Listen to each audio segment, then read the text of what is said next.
Hi, everyone, and welcome to our first Sunday talk within the Nine-Sided Circle for 2021. I'm one of your hosts, Nora Kyle, along with the other one of your hosts, Mushtaq Ali.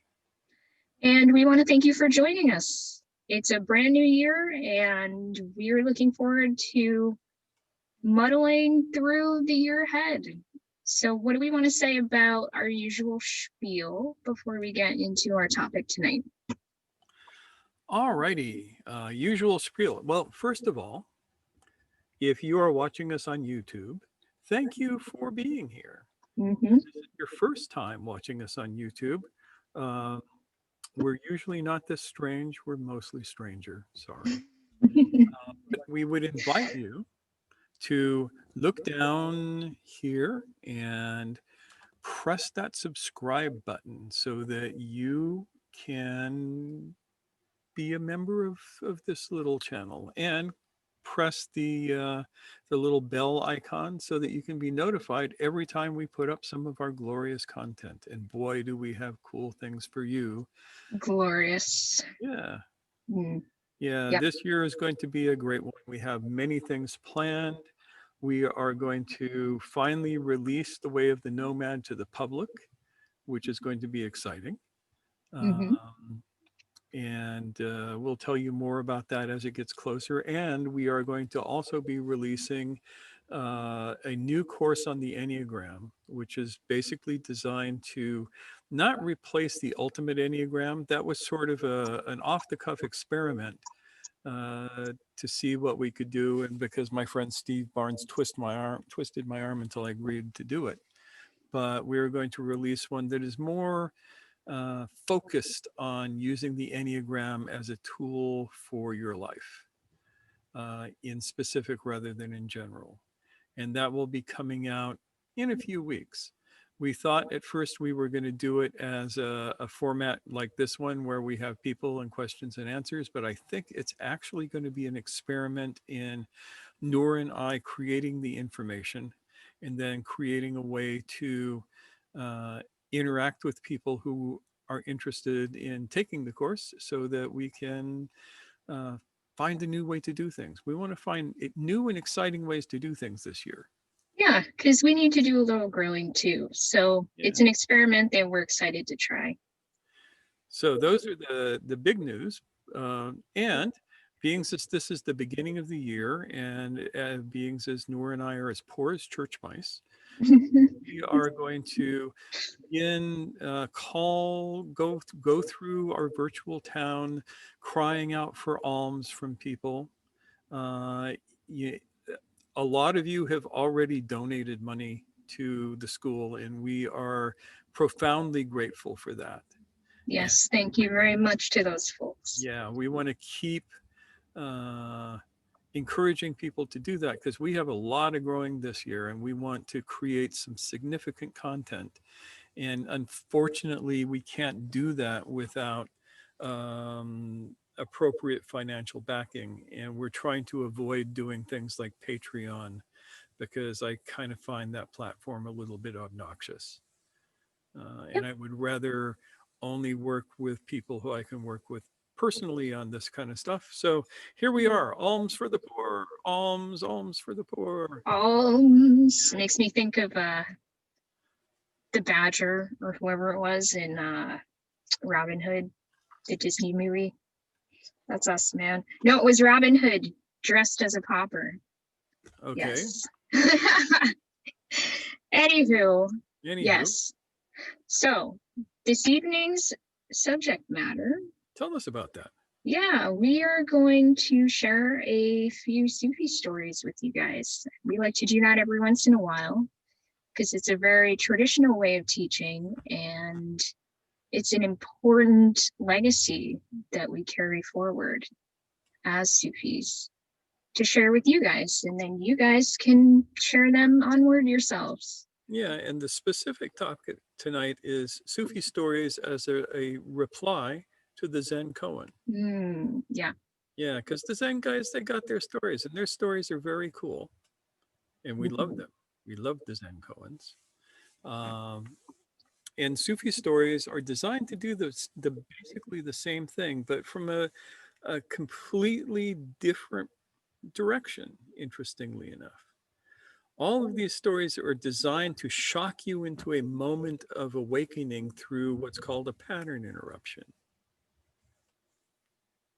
You all understand what I mean by that? Why don't you elaborate? Let me elaborate about that. Your thoughts are usually habits. Habits are one unit of behavior. You have habits of thinking the ways that you think. If I can interrupt that one unit of behavior, then you have an opportunity for an opening. You can use it either to go more deeply into sleep or into awakeness. And so Sufi stories and Zen stories are designed to create that moment of pattern interruption where you can experience something outside of your habitual nature. And they tend to do it in different ways. You know, the Zen guys go around asking you, what's the sound of one hand clapping? And I don't know why they do that because everybody knows that the sound of one hand clapping is clap. But I guess they don't know that in the Zen monasteries. So tonight we're going to examine some Sufi stories from the perspective of how is this story designed to shock you awake in a way or another.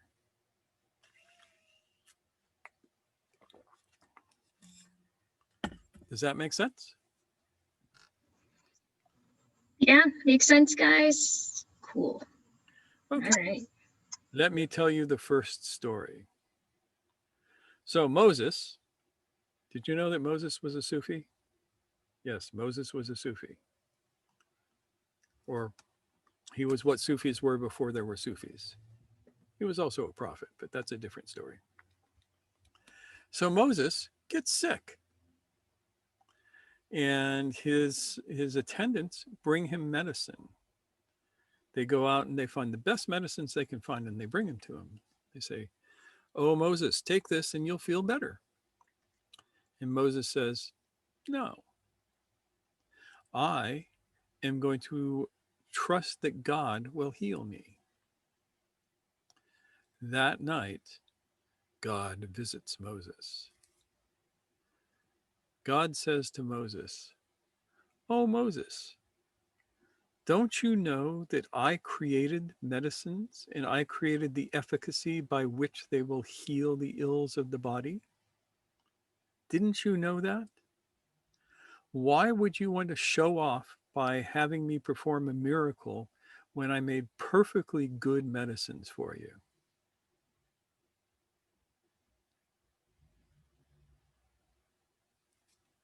That's the story. Think about it for a second. I mean, I think there was a point in there where God called Moses a idiot, a buffoon, and a show off. But I'm leaving that out because we like Moses. So, what do you think that means? How does that apply to your life or what you see in the world around you? Quick answer. No hesitating. Leap in. Leap, leap. Shriek. Joke, the helicopter joke. Oh yeah, it's where the helicopter joke comes from. That's right. So often the answer to our particular problem or challenge is right before us, but it's in a guise that we don't take as useful at the time. We want something grand and Yeah, we want God to set aside the laws of physics for us and give us a miracle so we can tell everybody how special we are. aren't we? You know, it's like, "Oh Lord, I have a headache, please cure it." And you have a willow bush growing in your front yard. You all know that, right? Willow is where aspirin comes from. Genus Salacia. White willow extract is where we find salicylic acid. And for centuries, people reduced fevers and removed aches and pains with white willow bark tea. So you can count on God giving you a miracle, or you can make some damn tea. Yeah. And Aaron says, wear a mask, quote unquote. Yes. The mask the old can be a saying, miracle. the traditional Islamic saying, trust in Allah, but tie your camel.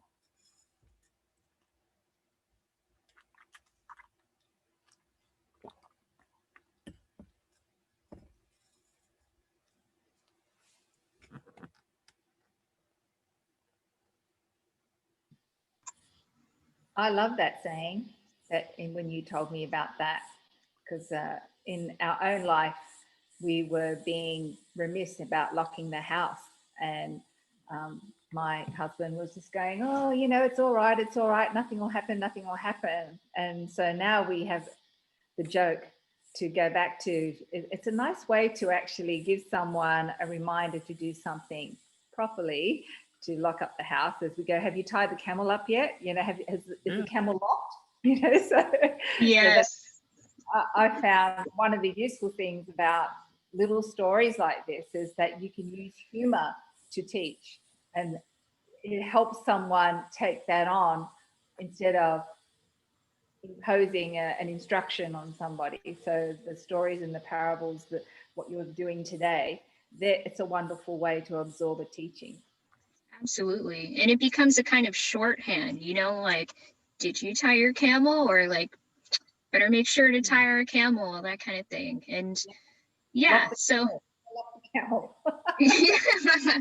right. Yeah. And there's another little story that goes to that. You've heard me say this before, but I'm going to say it again because who knows, there may be somebody on YouTube watching us for the first time, and so you will hear this story. So, a dervish joins a caravan, and they're going through the wilderness, and night comes, and they create camp, and the guy who leads the caravan brings his donkey over to a palm tree at the oasis and ties it up, and then he makes a dua. Dua is a kind of prayer where you ask God for something, and he says, "Oh Allah, protect my donkey from the ravages of camels and jackals." Or not camels and jackals. Camels are mean, but they're not that mean. From lions and jackals. And the dervish is watching, and they all go to sleep. And the next morning, they wake up, and where the donkey was is nothing but lion prints, the footprints of lions. And the guy, the pious leader of the caravan, is very upset, and he thinks Allah has failed him. And the dervish goes over and goes, "Hey, Allah must also answer the prayers of lions." And before you think about leaving your house open, remember that Allah must also answer the prayers of thieves. Yep. Some people don't get that. And then eventually life gets interesting. Mm-hmm. Yeah. This is, in an interesting way. I know we've talked about not treating other beings as objects, but rather as subjects. Like, if you can get yourself into the mind of the thief or the lion or whoever, then you're more likely to catch those things. Like, oh, if I were a thief, this would be quite convenient that my door is unlocked. If I were a lion, it would be quite convenient that my donkey is sitting out here unprotected. I should probably do something about that. Yeah. And what these stories are designed to get you to do is to start thinking about where you have wishful thinking, where you expect to be taken care of instead of taking care of yourself, where it's your job to take care of you. Don't expect God to tie your camel.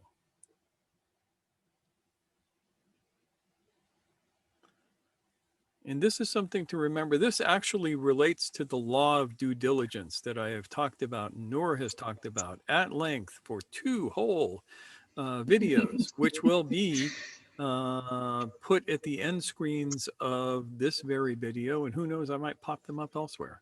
Good idea. Yeah. So there we have that story.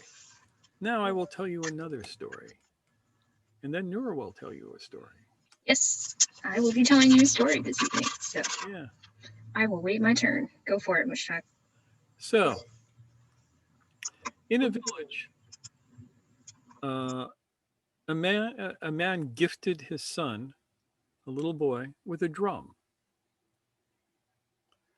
And his son loved this drum. He loved it so much that he beat it all day long. Finally, and it wasn't a little drum either. We're talking a big, what you call them, tabla baladi. These huge like bass drums, and you play one side with a switch and the other side with a mallet. And it's like, tack, tack, boom. And he's playing it all day long, every day. And the villagers finally corner the guy. And they say to him, "We are tired of the drumming. You need to do something." So the man thinks, "Yeah, I could do a little peace and quiet myself. So what shall we do?" And he goes, "I know. We'll get the priest to come and talk with the boy." So he gets the priest, and the priest comes over and he talks with the boy, and he gives the boy meditations to calm his mind. And he tells the boy, "You must do these instead of the drumming." And the boy spends, probably 6-7 hours doing meditations every time he wants to drum. But the next day, he's back to drumming because meditation can be boring. This does not work. So the next day they go, "I know." The villagers are huddling together and they're going, "I know. Let's talk with the scholar." And the scholar says, "I have the answer." And he goes over and he gives the boy a book. And he says, "Read this book. You will gain great knowledge from it." And the boy sits down and he reads the book for half an hour, 45 minutes, an hour. And then he's back pounding on the drum again. And so the next day, they find an artist. They say, "What can you do to help this boy find something besides pounding on this damn drum?" And the artist goes over and he starts teaching the boy calligraphy, teaches him how to write his name and how to write his father's name and how to write Al-Fatiha and all of this kind of stuff. And the boy pays a lot of attention to this, and he's sitting and he's writing for a good 15 minutes. And then he's back pounding the drum. The villagers are at wit's end. They do not know what to do. The next day, a wandering dervish comes through town looking for alms, much like us, going, "Alms for the poor, alms for the poor." And the villagers come around the dervish and they go, "Hey, if you can get this kid to stop beating this drum, we'll give you alms like you wouldn't believe." The dervish goes, "Okay." He walks over to the kid and he looks at the drum and he says, "I wonder what's inside this thing." And he walks off.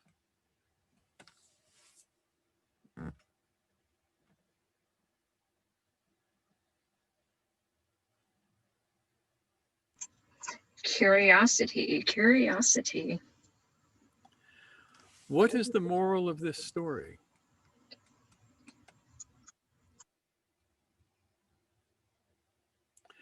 They say that there are 5 levels of understanding to every Sufi story.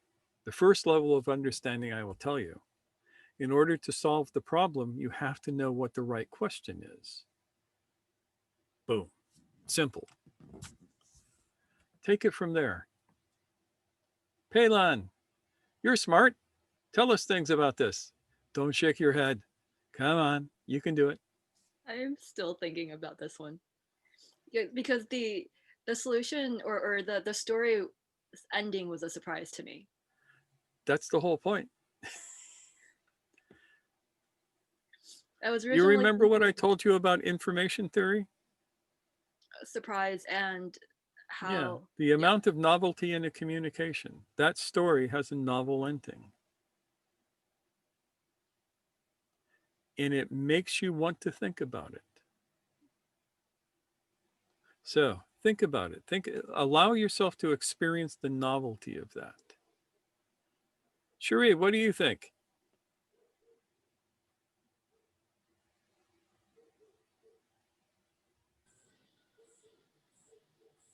It's taking a bit of time to connect every time I have to do this, so apologies for that. No What worries. I what I think is this is a principle that we use when we're teaching movement and stretching, that the more novel it is, the more we can engage someone. Not to the point where we just confound them, but it's just like when you make it not what they expected. For example, to tie your shoelaces, you usually bend down to your foot and tie your shoelace. What you could do is put your foot up on a stool, but instead of tying a shoelace on that foot, you bend right down to the floor while your leg is up in the air and tie the other shoe. Mind blown. That's so crazy. I haven't Yes. even thought of that. Yeah. Of course, I tie my shoelaces by standing on one leg so that I can work on my balance. Yeah. Or people wiping their feet after a shower, you stand on one leg and you hold one leg in the air and don't lean on anything. Yes. That sort of thing. It's how we can be creative in finding a solution. It's thinking the opposite. We've said this before, do something completely left of field or unlikely or something that you probably would think, oh, that's impossible. But then you get people trying to tie their shoelaces with their foot on the floor and one leg in the air, and they just go, what? And then you just say, you've just done a hamstring stretch. Oh, and you can go all fancy and saying about posterior chain and all this sort of thing, but why don't you just use little games like that, something novel? So when you actually doing that makes it interesting. Do you ever play with little blocks? Those little tiny wooden blocks. They were called Yeah. please, and they all represented a different number. Well, I've Yes. got a whole bag of these little tiny blocks, and instead of teaching people to stand on one leg, what I got them to do was hold a tiny block, and a partner had to keep stacking the tiny blocks on top of each other. They're only 1 centimeter cubes. They're like sugar cubes. And they've got to hold it and stand on one leg and not drop it. And the winner of the game is the one who can get the most cubes stacked on top of each other. I think someone got to 17 before the tremor. Wow. But it's like that's the sort of fun thing, to think creatively. If you want something to stop, how can you divert someone's attention into something else? And it is very challenging to think of another way of solving your own problem. But that also brings me to the point of whenever I have a problem, I was given the advice, go to your boss or whatever it was, usually in a situation of work, was if you have a problem, go to your boss with the problem, but also go with your solution. You've already thought it out. And how you tell that will be able to help you get what you want, because to just present the problem, it's very lazy, and your boss is often too busy to give it deep thought and probably won't think of something that you really need an answer in a certain way. So it's always made me think of, instead of just being a champion whinger, which is into the talk, instead of whinging, you come with your problem and your solution together.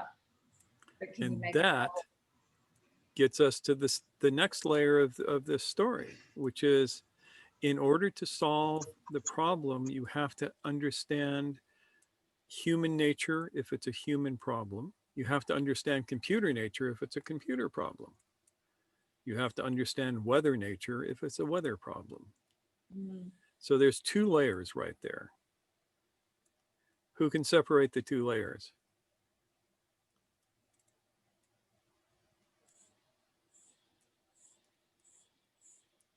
Don't everybody talk at once. Mustaqim, what are the two layers that we can separate in what I just said?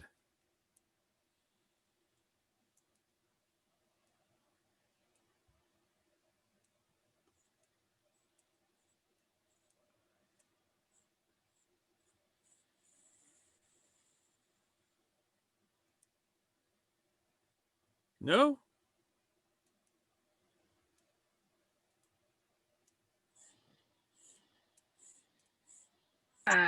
Okay. Mr. King says no idea at the moment. Okay. Paylan?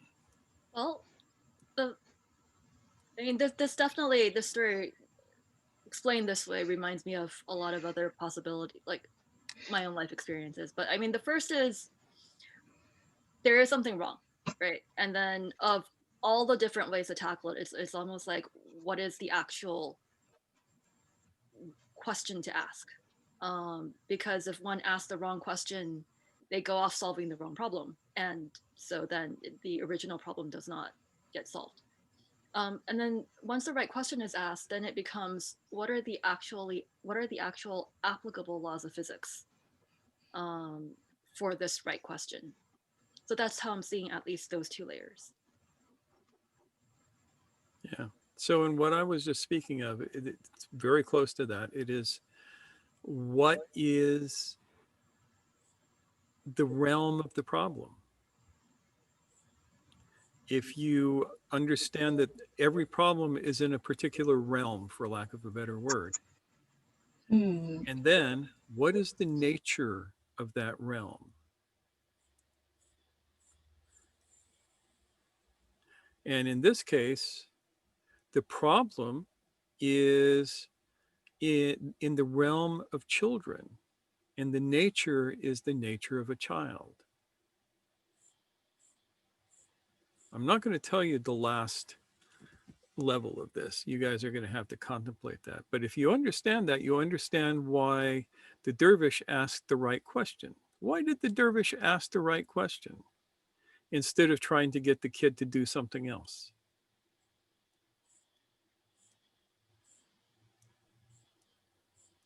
That's one thing I was contemplating because the it, just to get the kid to stop, right? In this particular story, there are ways such as you could give them the drum, you could take the drum away, right? But that produces a different effect. Yeah, and it will produce an effect that you don't want. Either the kid is traumatized or he's screaming for the drum for the next 10 days, which is even worse than beating the drum. And so there are solutions that, so even though the original problem was solved, there are solutions that, some solutions are better than others. Some solutions get you what you want or get you what you think you want at the expense of something you actually want that's broader. Some solutions benefit only one side versus and harms another. Some solutions benefit everybody. And it seems like there are definitely different possibilities there. That's a very, very good answer. How would the dervish's solution benefit everyone? I mean, in this particular case, he is teaching from and I haven't been a 5-year-old for a very long time, but it feels like he is sparking the child's curiosity. He is helping the child grow. And part of that process is the child will do the things that the adults quote unquote want him to do, but in a way that the child actually grows and thrives and flourishes rather than wilts. Yes. And he is using the child's own nature to do this. So the child takes apart the drum, and then it's no longer playable. And the child goes, "The drum's no longer playable." And the parents go, "Well, why did you take it apart?" And the child goes, "I wanted to see inside." And the parents go, "What did you find?" "There was nothing in there." And the parents go, "Yes, it was that nothing that allowed you to make the sound." To crib from the Tao a little bit here. And the child learns some very valuable lessons. The parent asks the child, "What lesson did you learn?" And the child says, "Don't listen to wandering dervishes." Those pesky dervishes. Those pesky dervishes. So you see how you begin to dig down, and there's many more things to say about this story, but I think it is time for us to go on to the next story. You, Noor. I just want to touch on a few comments. So Mr. Keem says, I remember the story about the judge who told a kid who was told to help a kid stop chewing sweets. Ah, yes. That's the one where the judge goes out and eats sweets for a month. Yeah. Yeah, the judge goes out and eats sweets for a month, and then he comes back and he says to the kid, "Don't eat sweets." And the parent said, "Why did you take so long?" And the judge said, "Because I had to make sure that I could stop eating sweets first." Ah, yes. Yes. Yep. I like that. That's a really good story. Yeah. Okay. Aaron says, the best solution seems to be the one that doesn't alter the nature of the realm. Oftentimes, yes. When you're altering the nature of the realms and the nature of the qualities of the individuals, you are basically pushing against inertia. You're pushing the river, as the hippies used to say back in my day. Pushing the river. I like that. So there we go. What do you think? Is it my turn? I think it's your turn. Tell us All a story, right. Noor. Okay. I'll be reading my story to you guys. Okay. So, a man who fancied himself a dervish came to sit with a sheikh who used to offer teachings in his home. That evening, while the sheikh was speaking, the eyes of the man who fancied himself a dervish fell upon a small comb on the carpet by the sheikh's knee. It was a comb of simple make, old and well used, and nothing of particular value, likely put to use by the sheikh just before the gathering to make himself more presentable. The man who fancied himself a dervish thought to himself, I bet there is much barakah held within the sheikh's comb right there. And we got to remember, barakah means like blessing, positive energy. So he continues, as I am a guest, it is my right to request a gift. I'm going to ask for that comb. Over the course of the evening, the sheikh continued to exchange wisdom and insights with the rest of his guests. But the attention of the man who fancied himself a dervish lingered almost exclusively upon the comb. The fruitful talk carried on without him, though he barely heard a word of it and participated not at all. As the end of the gathering drew near, he chewed his lip with anticipation until he found the right moment to act, finally voicing a request. Sheikh, I would be so honored if you would be kind enough to give me your comb. But he received no utterance, gesture, or glance in reply from the sheikh. He ventured again, but much louder this time so that everyone present would hear his words, shouting, Sheikh, I would be so honored if you would be kind enough to give me your comb, and in return, I'm sure you would receive plenty of blessings. The sheikh turned to him at last. Get out, the sheikh snapped, and do not disturb us anymore. I throw you and your blessings into the river. So there's the story.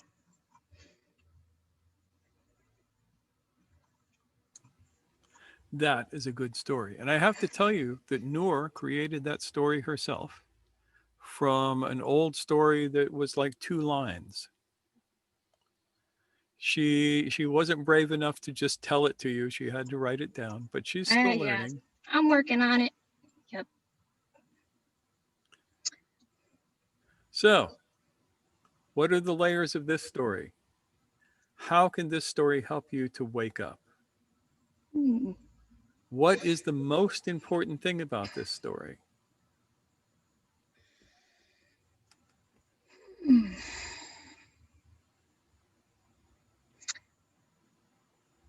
What do you think, Shri? What do you think is the most Shri important knows. thing? I expect her to know the answer.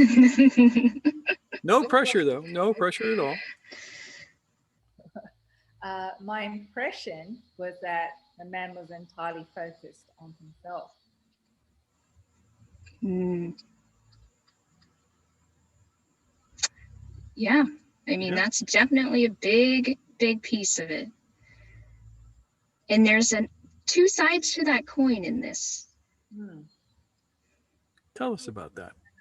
I feel like Sheikh was very aware that this man was doing exactly that. And Mm. the cheekiness of the teacher of knowing that by just leaving that little cone right near him, and it's simply a story of its value and its possibilities and blah, blah, blah, blah, blah. And how the mind makes all these stories, and it was all centered around himself and what he wanted.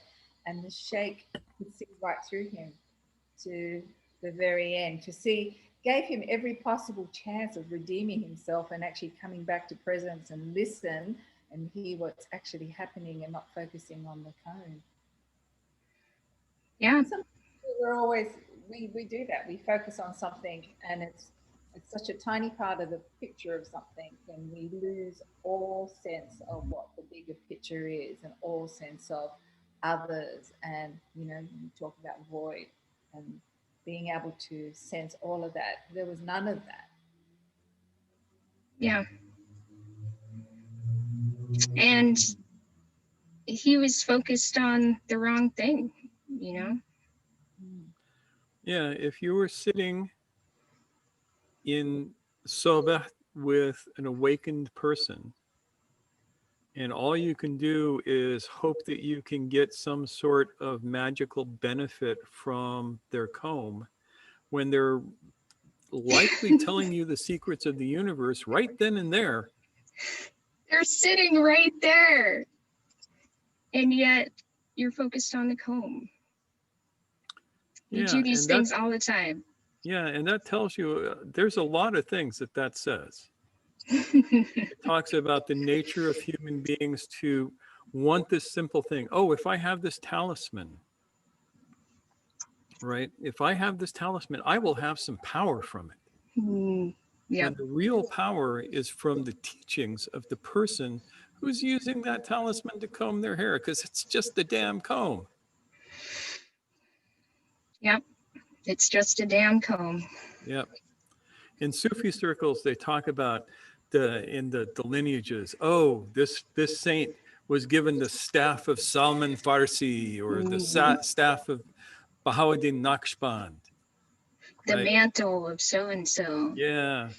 And so if somebody gives you the staff of somebody else, do you know what you have? You have a stick.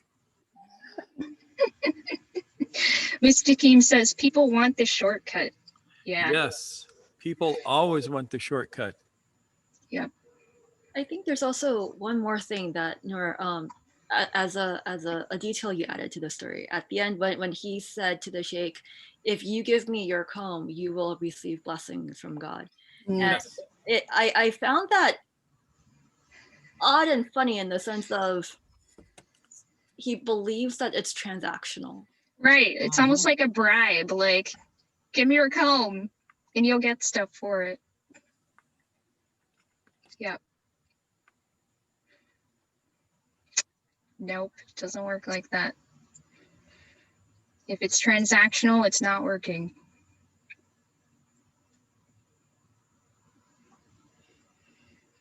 Yeah, I really appreciate all the thoughts you guys have shared.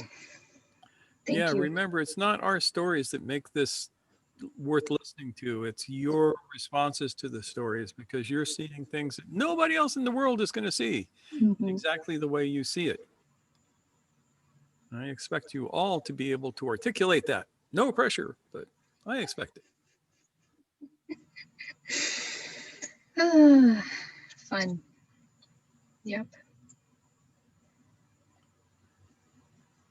And I'm sure we all have things that we're misplacing our focus onto. Yep. Oh, yeah. There's another spin on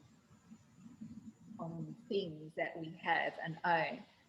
I started a little practice with myself when people gift me beautiful things, or I have some beautiful thing and someone will comment on it or really admire it, and I offer it to them. Would you like it? Mm, And there's a little part of me like, oh, I don't want to give it up. But it's just yeah. like, I know that I have developed this sort of attachment, and can I actually let it go? It's actually been really good fun actually to notice my own, what do you call it? The clutching of something. Yeah, the clutching. That attachment, that clinging is a good word. You almost, you give it to the person, but they're like pulling, and you're pulling. I can't quite let it go. But it's I have beautiful sculptures that I'm sitting in front of right now, and sometimes I think, oh, could I really let it go? Could I really actually give it to someone who really admired it? And when I look back at the things I have done that way, it created such a good feeling with that person. And sometimes I never see them again or whatever, the person, but that's okay. And I often think you can take like a really pretty cup and you say, okay, I'm going to love this for a little while and then I can let it go. So that's the other part of, can I let that little comb go? Not that the comb Yeah. is, but those sort of things. That it's just part of my own spin of practice. Yeah. Yeah, and I like that. And interestingly, I thought about the story from that angle too. I was like, wait, is it because the Sheik's like emotionally attached to his comb that he doesn't want to give it away? Because like, and then I was like, but that would be a disservice to the student in this particular case. Because I feel like then that just kind of feeds this sense of, oh, it's the object that is going to be the source of my development or whatever. So Yeah. And we see that. I used to see that. Oh my God, I'm all blurry. Focus, focus. Am I focused? No.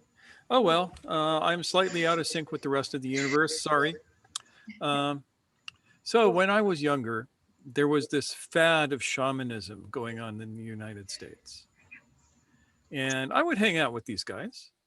I was introduced to this guy who was a pretty decent medicine man, and all of his followers. He had lots of followers, and all of these guys, they didn't have little boxes of medicine objects. They didn't have purses. They had steamer trunks full of what they called medicine objects, feathers and bones and yikes. hides and rocks of various sorts that were pretty and glittered. A freaking And steamer trunk? Like, yeah, steamer trunk that that's big. I as mean, big as these I people am. would show up to events lugging this stuff around. And I always found it fascinating because, um,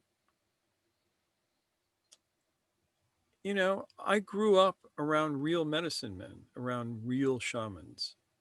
Most of them never carried more with them than um, a little pouch with some pollen in it, maybe a tobacco pouch, maybe a few little corn husks, and that was it. They didn't carry around tons of stuff. And I realized that these guys were collecting stuff in lieu of collecting real skill and power. They thought, if I have the right crystal, if I have the right feather fan, if I have the right eagle bone whistle, I will be a shaman. And they were utterly wrong. And they were burdened. I don't think they realized what a burden it was to carry along a steamer trunk full of junk, power objects. And And essentially, it was junk. it Yeah. was junk, yeah.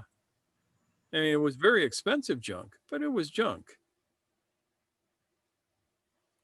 And I once pointed out to one of them that there is no power in objects. And it really upset them. For one thing, they had paid probably thousands of dollars for this stuff. So there better be some damn power in it. Oh boy. Yeah. Yeah, you know me. You know what I'm going to do in a situation like that. Oh yeah, not only that, but I can imagine how sensitive people must have been in Oh response to man, that. it was wild. And so all of these people had the combs. Hmm. They had all the combs. But the real shamans could be out in the desert with nothing but a pinch of tobacco and heal somebody with nothing more than that. And that was just something so that you would have the person being healed's attention. Mm. Yeah. So there's something to think about. We all want our combs, whatever they might be. Some people's combs are pieces of paper with writing on them. It has things on it like doctor this, master that. Yeah. Some people's combs are like fancy cars. Some people, now this is okay, but some people collect swords. She laughs at me. We're all laughing at you. I see everybody laughing. Everybody's laughing at me. But what's the funniest is the people who collect swords and never learn how to fence. Mm. Yep. Yeah. Yeah, what you just said reminded me of, so the concept that there is no power in objects.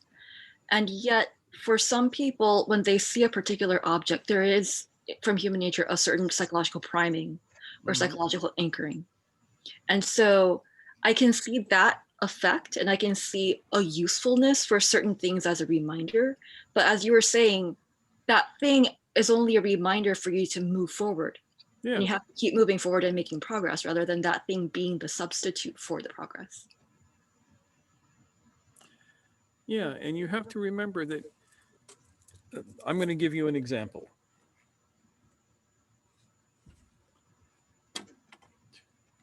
This is a sword.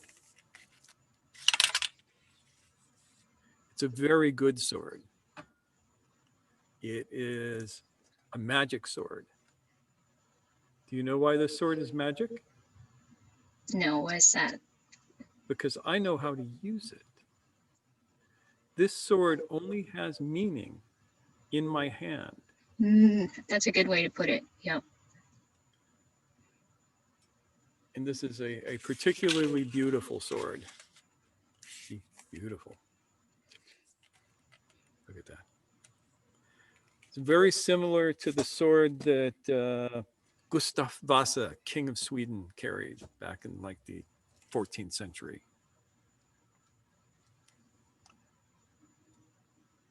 But you know what?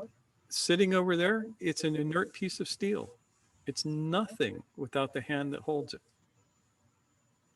So the power is never in the object. The power is in the subject.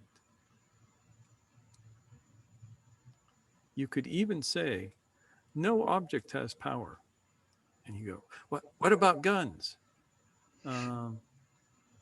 If there's no one to hold the gun, no one to pull the trigger, it's just a chunk of metal sitting there. Mm. Aaron says, which reminds me of what? Tulsa Yeah. Doom. Yeah. Conan. Steel is not strong, flesh is stronger. Yep, basically.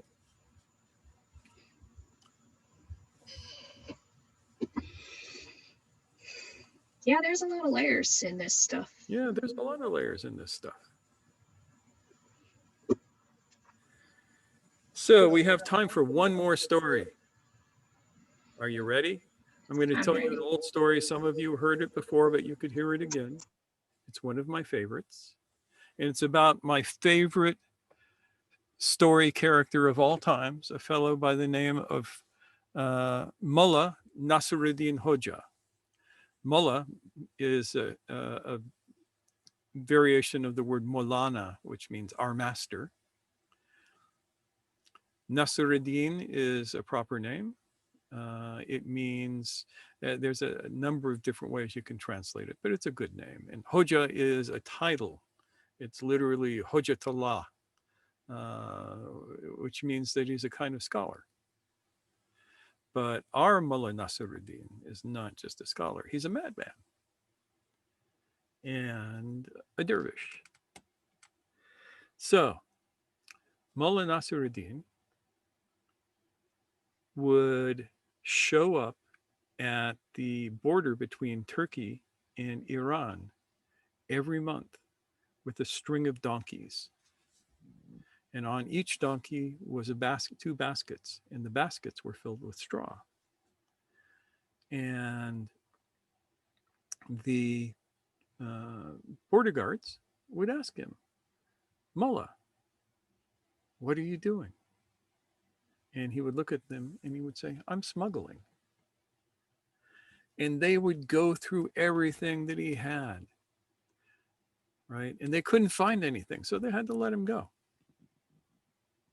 This went on for month after month, and the guards got more and more frustrated. They got to the point where they would take each stick of straw and slit it down the middle to see if maybe he had put gold dust in the straw or something. And they never found anything. After some years of this, the mullah retired, a rich man, and he moved from Turkey to Alexandria. And he, set up household and he lived there.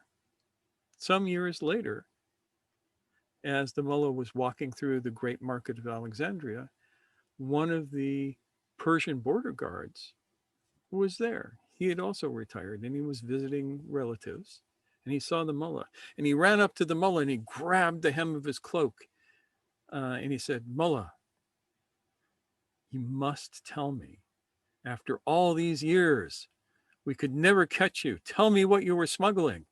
And the mullah looked at him and said, donkeys.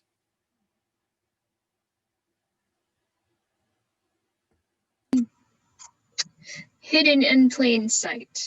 Hidden in plain sight is a thing. So 5 layers of meaning. Who can discern any of them?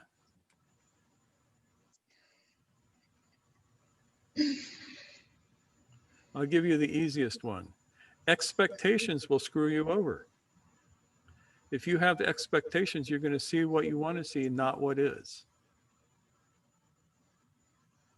So that's the easy level. So nobody gets to use that one. What's the next level of meaning in that?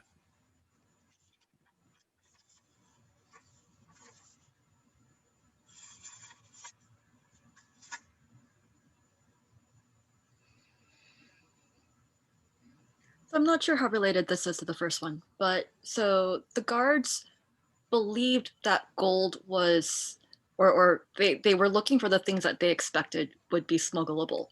And Yes. they did not see the things that they did not think was smuggleable. So that's level 1.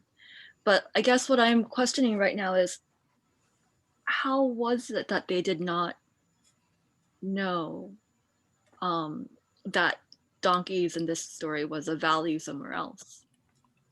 Was it an oversight on their end, or was it a legitimate ignorance? It was a blindness.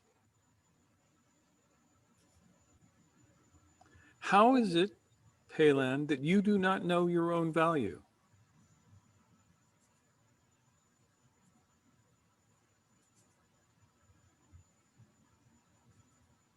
This is not a rhetorical question. Feel free to answer.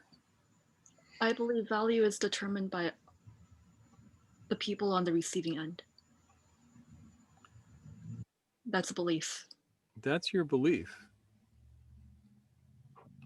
I would suggest to you that your value is intrinsic, and people can either see it or not see it. And that Hell includes yeah. you. Mm-hmm.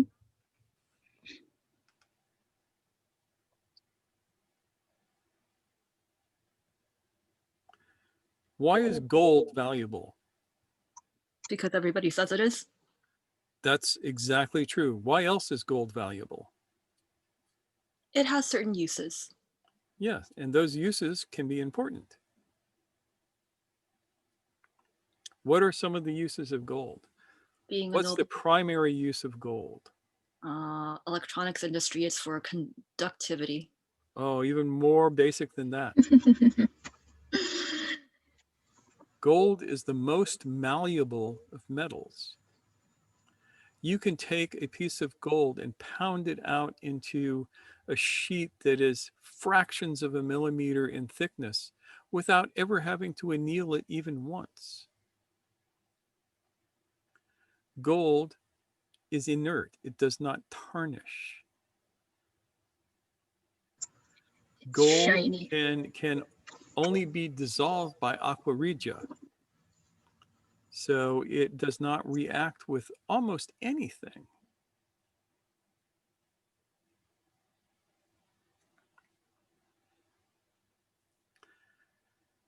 So that means you can't make salts of gold, whereas you could make salts of lead, you can make salts of magnesium, but you can't make salts of gold. Gold can be placed inside the human body without causing a reaction.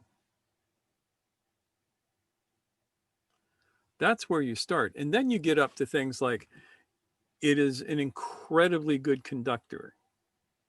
And even a thin layer of gold on an electrode or on a plug will cause the current to conduct much, much better, which is why when you look at the ends of the on the plug for your earbuds, for instance, if you have wired earbuds, the good ones will all be gold colored because they're coated with a very thin layer of gold.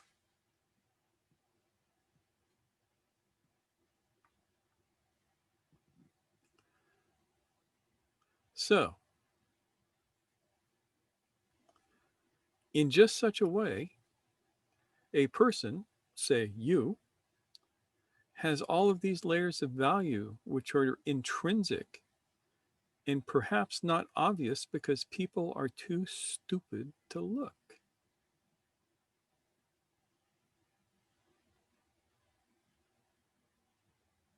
And this might go back to Kyle's story. Do you see how the two might relate? Yeah, there are definitely some corollaries there. Yep.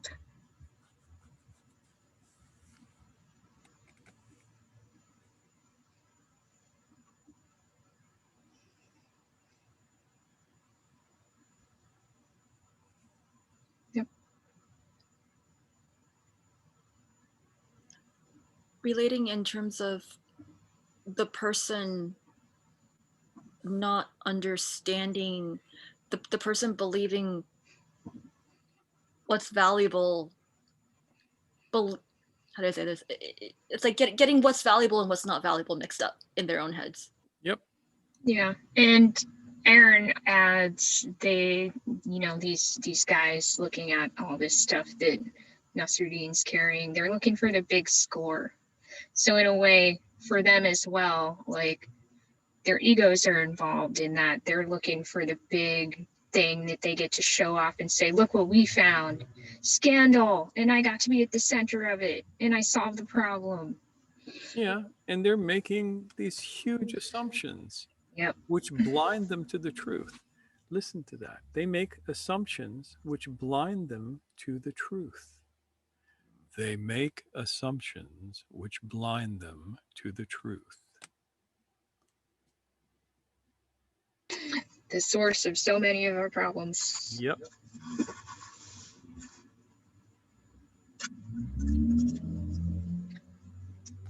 So there you have it. Now, these stories are different than who is the Buddha that makes the grass green? Or does a dog have Buddha nature?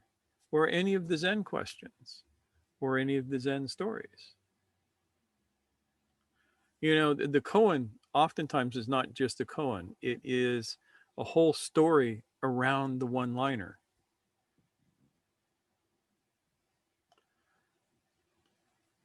This is where I wish Lawrence was around because he knows the Zen stories way better than I do. Damn it. Yeah. Lawrence, where are you? Damn it. Maybe we can get him to pop in someday. As soon as he gets an internet connection, his ass is mine. Yep. So the whole story is, was it Joshu? A monk came to Joshu and said, it's either Joshu or Muhmin. I'll make it up. Monk comes to Joshu and says, does a dog have Buddha nature? This is a Zen fight, right? The Zen guys like to fight with koans instead of swords. Does a dog have Buddha nature? Joshu takes off his shoes, balances them on the top of his head, and says, moo, and walks out of the room. Now, if you know Japanese, you know that moo is a negation, but it doesn't mean no. Then the commenter writes a poem that says, does a dog have Buddha nature? This is the most important question of all. If you say either yes or no, you lose your own Buddha nature. Now you have something to think about.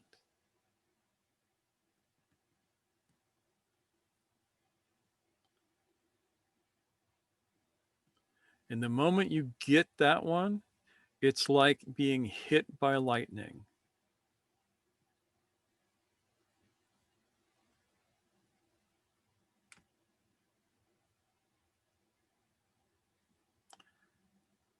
I think that that was the first koan that I ever got,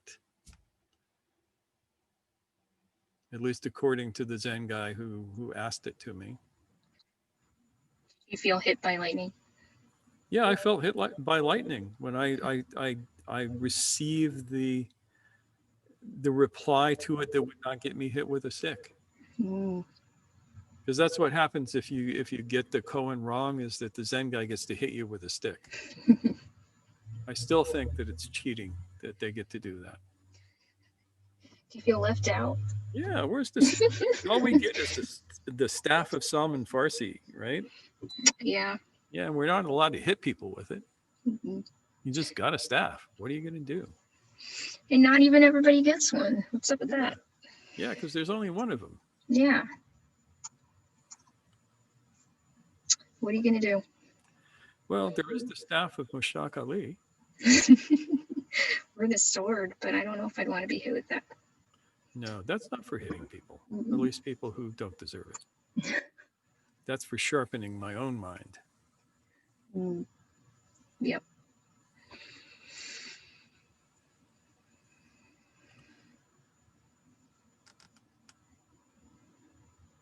So, any last thoughts, questions, comments? Are y'all bored? Did I put you to sleep? I've been known to put people to sleep with my stories before. I think they're all good. Just thoughtful. Yeah. Well, thank you so much, guys, for sitting with us as we do our Sufi version of sitting together, telling Sufi answers to koans. It's nice to do that every once in a while. Yeah. So that's our start to 2021, which may or may not be an interesting year. There's interesting good and there's interesting not so good. And we'll see which way this one goes. But I think in big part, it will be up to each of us to self-determine that in a way. Yeah, let's hope it's not interesting in the sense of the Chinese curses. You know, there's more than one. Everybody knows, may you live in interesting times, but that's only one of them. Another one, for instance, is, may you come to the attention of important people. Both of those suck. Yeah. Oh boy. All right, that's it for what I got. Yeah, I think we're good. Well, thanks again, everyone. And you can join us again next week. We'll be here at same place, same time as always. With something even more exciting than this, though we don't know what it is yet. We'll figure it out within that and between that and now. So no worries. Or and this is important, if you have any ideas, you can tell. Yeah, Or that's you true. can writing comments down in the comments section about what you might like us to talk about could get us to talk about it. And we Yeah. do read every comment, and we try to reply to every comment that we approve for stuff, which are almost all the time. I think we've had maybe 2 trolls, one of it which, you know, really wanted us to have this link to these pictures of beautiful women. Which And we then a couple of appreciate, people who but wanted to tell us what idiots we were, but we already knew that. So yeah, tell us something we don't know. yeah. So folks, with no further ado, I'm going to shut off the camera and say good night.